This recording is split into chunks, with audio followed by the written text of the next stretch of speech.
in my experience, if we can get senior leaders to be vulnerable, to talk openly about their story, the impact that has on the stigma, the culture, the silence, employees now feeling okay and able to share openly about their own experience, the impact is huge, right? But of course, the question is, how do we make that happen? I've seen it happen in many organizations. The CEO or a senior leader has shared their story and like I say, it has a big impact. But I've also seen organizations that senior leaders don't feel like they can be vulnerable. Senior leaders don't feel like they can share openly, but what senior leaders still believe that they can be as compassionate individuals, right? We don't have to have senior leaders shouting from the rooftops about their vulnerabilities, their insecurities, their challenges, the adversity that they've faced. That doesn't always have to be the case.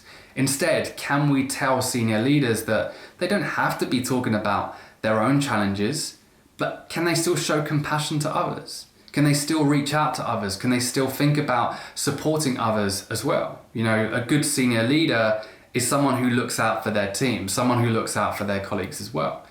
Now, encouraging them to share, I think, is firstly trying to bring more vulnerability into the business. So what I found is, in my experience, if I come in as an outside party and I share my story, I become vulnerable, that can encourage employees to then be vulnerable, share their story, and that can then encourage more employees to do the same as well. And I think what I've done with senior managers before in a smaller workshop is I've been vulnerable, and then 1, 2, 3, maybe 4 of them have now shared back to me within that small setting.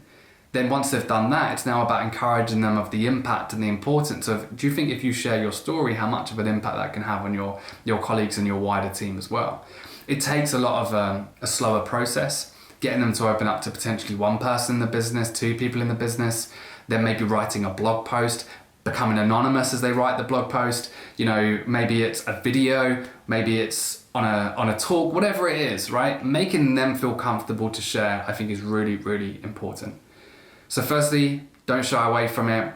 Try and get senior leaders to speak more openly about how they feel. Secondly, they don't have to talk so openly about it. As long as they show compassion, that still has a big impact. And then thirdly, do it in a steady way. Don't force them to just share in front of all of their employees within the next week. Think about the gradual process of trying to get more senior leaders sharing as well.